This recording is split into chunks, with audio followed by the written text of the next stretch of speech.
VK Mishra present. हमारे channel पर बने रहने के लिए हमारे चैनल को लाल बटन दबा करके सब्सक्राइब करें और साथ में बेल आइकन घंटी दबाएं। जय श्री राधे कृष्ण। आप सभी का हमारे YouTube चैनल पे बहुत बहुत स्वागत है।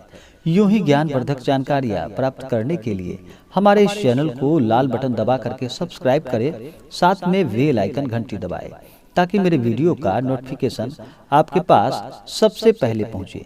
आइए आज मैं आपको पौष माह के शुक्ल पक्ष में पड़ने वाली एकादशी, जिसे कि पौष पुत्रदा एकादशी के नाम से जाना जाता है। इस बार पौष पुत्रदा एकादशी का व्रत 24 जनवरी 2021 को मनाया जाएगा। जो भी भक्त सच्ची श्रद्धा, नियम और निष्ठा के साथ इस व्रत को करते हैं उन्हें सुखों की प्राप्ति होती है और पुत्र इच्छुक भक्तों के लिए पुत्रदा एकादशी का व्रत उन्हें पुत्र प्रदान करता है। संतानहीन या पुत्रहीन जातकों के लिए यह व्रत बहुत ही महत्वपूर्ण है। भगवान विष्णु के पूजन में दिन भर व्रत उपवास रहा जाता है और भगवान का पूजन किया जाता है। तो आइए सुनते हैं पौष पुत्रदा एकादशी की कथा। बहुत समय पहले की बात है। प्राचीन समय में भद्रावती नगरी में सुकेतु नाम राज का एक राजा राज्य किया करता था। उसके कोई संतान ना थी। उसकी पत्नी का नाम शैव्या था। वह पुत्रहीन राजा के मन में इस बात की बड़ी चिंता थी कि उसके बाद उसे और उसके पूर्वजों को कौन पिंडदान देगा। उसके पितर भी व्यथित हो पिंड लेते थे कि सुकेतु मान के बाद हमें कौन पिंड देगा। इधर राजा भी बंधु बांधव, राज्य, हाथी, घोड़ा आदि से संतुष्ट नहीं था। उसका एकमात्र कारण था कि वह पुत्रहीन था। बिना पुत्र के पितरों और देवताओं से पूर्ण नहीं हो सकता था। इस तरह राजा रात दिन इसी चिंता में डूबा हुआ रहता था। इस चिंता के कारण एक दिन वह इतना दुखी हो गया कि उसके मन में अपने शरीर को त्याग देने की इच्छा उत्पन्न हुई।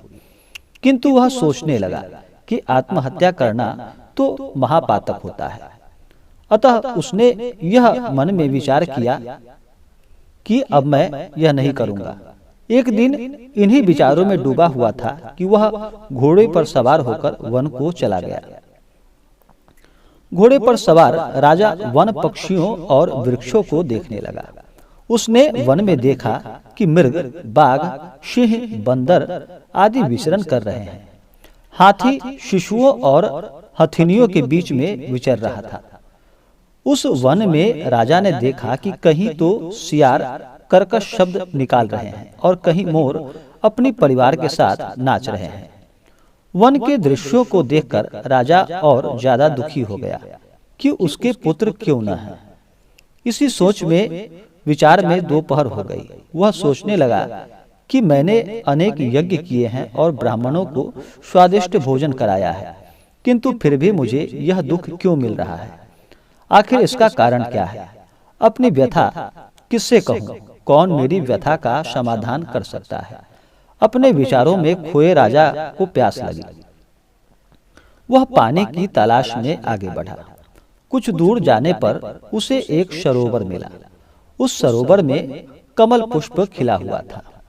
सारस, हंस, घड़ियाल आदि जल क्रीड़ा में मग्न थे। सरोवर के चारों तरफ ऋषियों के आश्रम बने हुए थे। अचानक राजा के दाहिने अंग फड़कने लगे।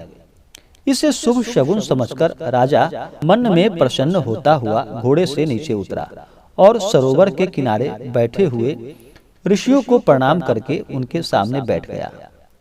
इस पर ऋषि बोले कि हे राजा, हम तुमसे अति प्रसन्न हुए। तुम्हारी जो इच्छा है हमसे कहो। राजा ने प्रश्न किया कि हे विप्रों, हे मुनिवर, आप कौन हैं और किसके लिए यहाँ रह रहे हैं। तो ऋषि बोले कि हे राजन, आप पुत्र की इच्छा करने वाले को श्रेष्ठ पुत्र प्रदान करने वाली पुत्रदा एकादशी है। आज से 5 दिन बाद माघ स्नान है और हम सब इस सरोवर में स्नान करने आए हैं। ऋषियों की बात सुन राजा ने कहा कि हे मुनियों, मेरा भी कोई पुत्र नहीं है। यदि आप मुझ पर प्रसन्न हो तो कृपा कर मुझे एक पुत्र का वरदान प्रदान कीजिए। तो ऋषि बोले कि हे राजन, आज पुत्रदा एकादशी है, आप इसका उपवास करें। भगवान श्री हरि की अनुकंपा से आपके घर अवश्य ही पुत्र होगा। राजा ने मुनि के वचनों के अनुसार उस दिन उपवास किया, व्रत किया और द्वादशी को व्रत का पारण किया और ऋषियों को प्रणाम करके वापस अपनी नगरी आ गए। भगवान श्री हरि की कृपा से कुछ दिनों बाद ही रानी ने गर्भ धारण कर लिया और 9 माह के पश्चात उसने एक तेजस्वी पुत्र को जन्म दिया। यह राजकुमार बड़ा होने पर अत्यंत वीर, धनवान, यशस्वी और प्रजा पालक बना। जो भी भक्त सच्ची श्रद्धा, नियम और निष्ठा के साथ भगवान विष्णु के एकादशी व्रत को करते हैं, उनके सारे पाप और ताप नष्ट हो जाते हैं और उन्हें सभी प्रकार के सुखों की प्राप्ति होती है। एकादशी व्रत करने वाले को नियम और निष्ठा का पालन करना चाहिए। एकादशी व्रत करने वाले को 10वीं की रात्रि से ही इस व्रत का पालन करना चाहिए। 10वीं की रात्रि में सात्विक भोजन ग्रहण करे। रात्रि में भगवान विष्णु माता लक्ष्मी का स्मरण करते हुए रात्रि में सोए। सुबह ब्रह्म मुहूर्त में उठ करके अपने सभी नित्य क्रियाओं से निवृत्त होकर के गंगा नदी या घर के जल में ही थोड़ा सा गंगा जल मिला करके स्नान करे, शुद्ध वस्त्र धारण करे। उसके बाद भगवान विष्णु का नाम स्मरण करते हुए ओम नमो नारायणाय नमः, ओम विष्णवे नमः, ओम माधवाय नमः इस मंत्र का जप करते हुए दिन भर व्रत उपवास रहें और भगवान का पूजन करें। सुबह के समय और शाम के समय 2 प्रहर भगवान का पूजन करें, रात्रि जागरण करें, कथा श्रवण करें और अगले दिन द्वादशी तिथि को ब्राह्मणों को भोजन करा करके उन्हें दान दक्षिणा दे करके व्रत का पारण समय के अनुसार करें। इस बार पौष पुत्रदा एकादशी का व्रत 24 जनवरी 2021 दिन रविवार को किया जाएगा। एकादशी तिथि प्रारंभ समय 23 जनवरी 2021 दिन शनिवार रात्रि 8:59 और एकादशी तिथि की समाप्ति होगी 24 जनवरी 2021 रात्रि 10:59 और पारण का समय होगा 25 जनवरी 2021 दिन सोमवार सुबह 7:12 से सुबह 9:21 तक व्रत का पारण किया जाएगा। एकादशी व्रत करने वालों को कुछ बातों का ध्यान रखना चाहिए। एकादशी व्रत में चावल का प्रयोग बिल्कुल भी ना करें। खासकर भगवान विष्णु को भी चावल ना चढ़ाए, चावल की जगह उनको तेल चढ़ाए और चावल अन्न का सेवन भी कोई घर में ना करे।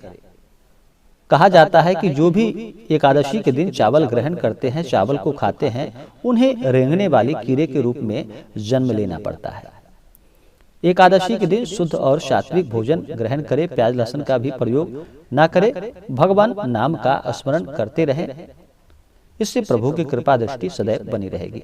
तो आशा करता हूँ कि यह जानकारी आपको अच्छा लगा हो। ऐसे ही ज्ञानवर्धक जानकारियाँ प्राप्त करते रहने के लिए हमारे इस चैनल को लाल बटन दबा करके सब्सक्राइब करें, साथ में बेल आइकन घंटी को दबाएं ताकि मेरे वीडियो का नोटिफिकेशन आपके पास सबसे पहले पहुंचे। वीडियो को लाइक और अपने मित्रों तथा दोस्तों के साथ शेयर करें। सुखी रहें और स्वस्थ रहें। जय श्री राधे कृष्ण। धन्यवाद।